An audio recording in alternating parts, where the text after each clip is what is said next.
दुसरी गोष्ट, कला कमी का झाली सर्कशीत?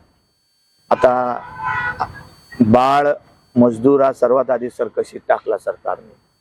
मग लहानपणापासून शिकल्यानंतर तो मोठा झाल्यावर चांगला कलाकार बनतो.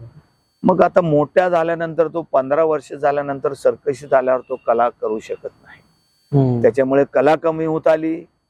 मग प्राण्यांवर बंदी आणली. म्हणजे चारीकडून सर्कशीला असं घेरत घेरत आल्यावर जसं ती एखादी मासळी आहे, एखादी थोड्या पाण्यात आहे आणि तिला एकटीलाच धरायचं, तर सरकारने चारीकडून जाळा टाकून माशाला धरायचं आणि मारायचं त्याला. असाच प्रयत्न झाला. आज एक प्रयत्न झालेला आहे. पण तरी मी हे म्हणत नाही की आताची सरकार चांगली आहे, सरकारने करावं.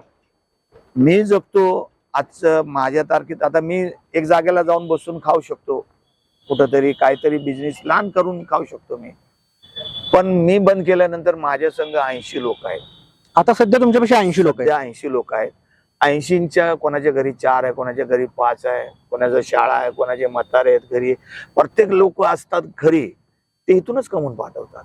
मग हे सर्कस चालू असली तर हा एक बिझनेस आहे. सगळ्यांना मी रोजीरोटी देतो. मी आज देत नाही म्हणलो, मी लहानपणापासून सर्कशीत आहे, लोकांना बघतो रोजीरोटी सगळी चालू आहे.